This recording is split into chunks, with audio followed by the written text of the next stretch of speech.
I can't believe we're finally here.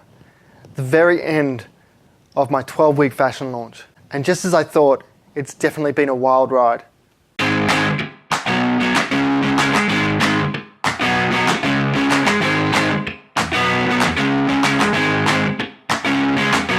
When I discovered the remarkable results that everyday people like me were achieving through the Australian Institute of Creative Design's fashion mentoring program, I instantly knew that I had to give it a go to see if I could turn my own secret lifelong dream of creating a fashion label into a reality.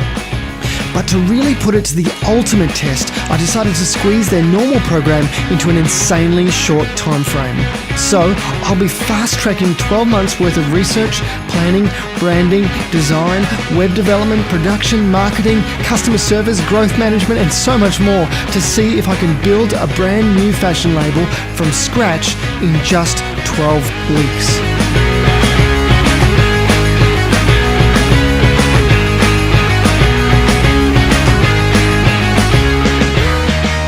Whether or not this 12-week fashion launch was a success is entirely dependent on your perspective. My goal was to launch a brand new fashion label from scratch in just 12 weeks. And that being the only precept, I've definitely made a success of this. But it's certainly been a rocky road, and the ending wasn't exactly what I'd hoped for. In fact, my Kickstarter campaign was not fully funded. However, I don't see this as a failure. I've learned so much, and still, I did get almost $1,000 worth of pre-orders, which is a sure sign that I was heading in the right direction. The week started off pretty badly, I have to admit. I had to fire my marketing assistant and ask for some of my money back, which I still haven't received, but fingers crossed I'll get some of that back. Because really, she hadn't done her job. In fact, I was beginning to wonder if she'd done anything at all.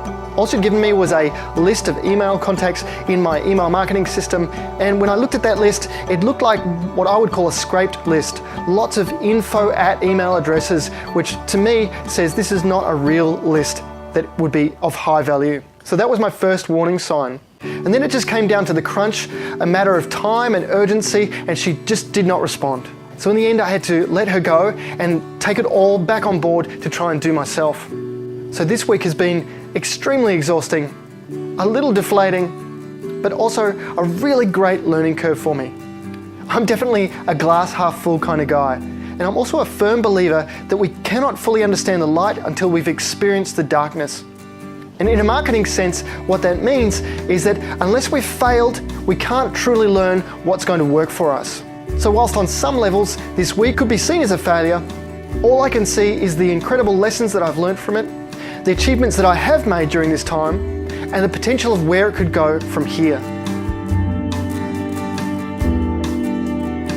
So the obvious challenges this week were, number one, being completely let down by my marketing assistant, not having a real backup plan in regards to the marketing, the extreme lack of time, and the overall timing of my campaign. If I had have had more time to really think this through, I guess I probably would have realized that most of my initial pre-sales were going to come from my local network. Now, being in Australia, it's currently winter, and with my shirt being a short sleeve shirt, that just wasn't going to work. Now, as it turned out, I did get the majority of my pre-orders from Australia, people who liked the shirt enough and didn't seem to mind the fact that it wasn't really the season for it. Thankfully, where I live in Queensland, it's not that cold. So I guess people could see themselves wearing that shirt even during the winter months. Now that in itself is a real compliment, that it's something that they really liked enough despite the season that they would still want to order it. So the opportunities that I now have ahead of me. One, and most importantly, and I'm most grateful for, the fact that I have as much time as I need to now make this work.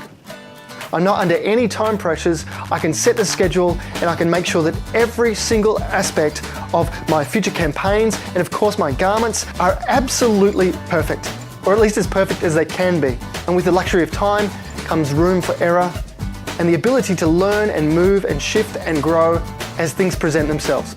I don't have to make immediate decisions. I don't have to push things forward at an unnatural speed. And if I see that there's a problem, I can simply stop the process for as long as I need to fix that problem and then move on after that. Also, given that my first garment is indeed a summer shirt, it's going to be great to be able to relaunch that in the summer months here in Australia. I'm sure it'll do much better second time round. Other opportunities for me lie overseas. Firstly, next week I'm traveling to New York, which is incredibly exciting for me, and I'm going to be able to liaise with boutiques and other people in the industry that may open some doors for me. Also, the director of the Australian Institute of Creative Design is off on a sourcing trip to China in a few months' time, and she's offered to take my shirt over to help me get some quotations to get it made over there. I think at this stage, production in China is definitely something that I want to look at very seriously, because I really need to get the costs of production down in order to also get the price point down, because at this point, I think my price point is simply too high.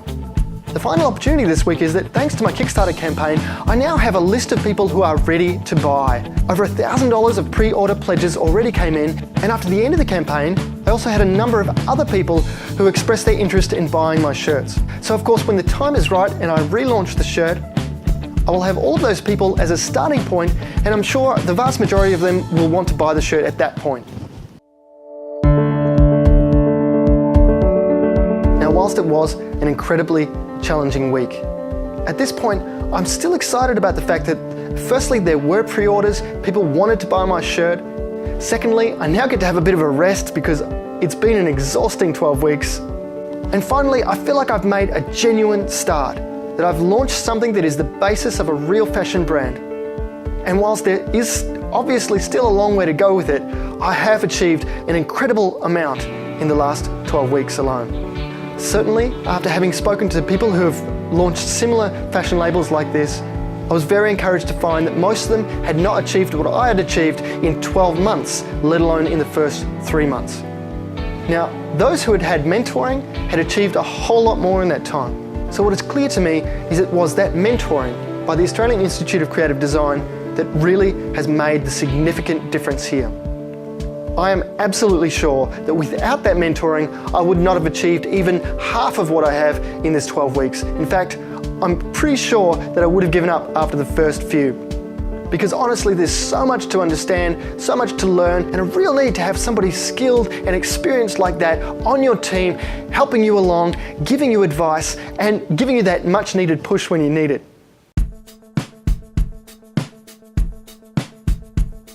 So that's definitely a big part of what I've learned over this process. That with the right amount of time and the right kind of help, you can definitely achieve something like this. You can launch your own fashion brand from scratch and make a much better job of it than I did.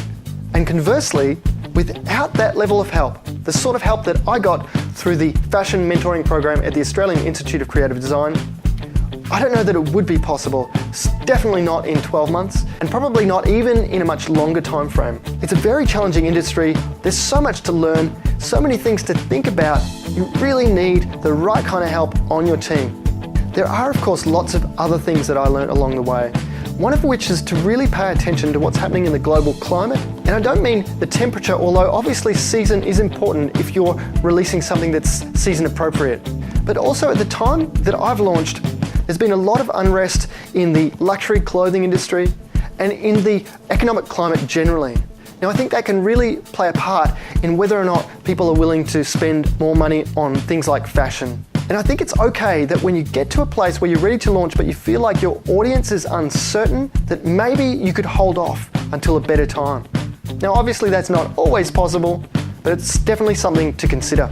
I think price point is something in hindsight that I've really been thinking a lot about. We live in a global community now. Fashion has become cheaper than it ever was before. We have access to clothing stores all over the world. We can easily compare prices.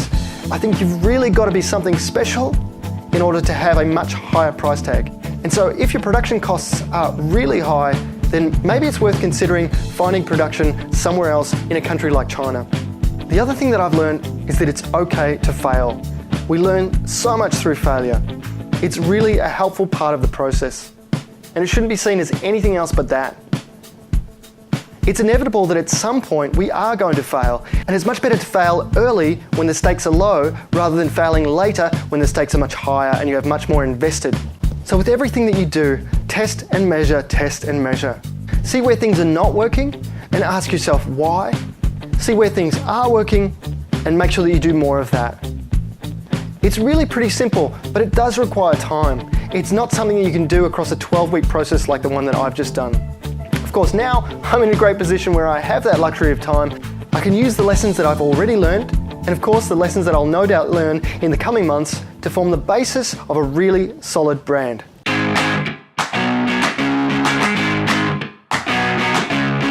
Overall, how this process has shaped me, I think it's given me a real confidence. Whilst it didn't turn out exactly how I'd hoped, I certainly was able to achieve a hell of a lot in just 84 days. Also, it's really developed a lot more resilience in me and business intelligence that I didn't have before. I'm able to learn from my mistakes and really see the good in everything that's happened so far.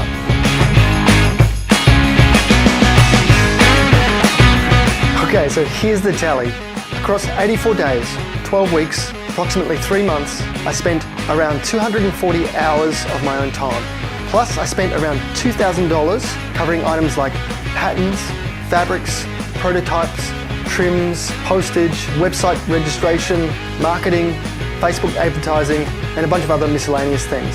What I got back was a whole lot of incredible lessons learned, the basis for a real fashion label, a full website, branding, and of course prototypes, samples, and around $1,500 of promised pre-orders. Now, whilst the $1,500 of promised pre-orders wouldn't cover the $2,000 that I've spent, certainly given another few weeks, or of course another few months, I definitely could have made that back. So all in all, I consider this a genuine success. I achieved what I set out to achieve thanks to the Fashion Mentoring Program at the Australian Institute of Creative Design.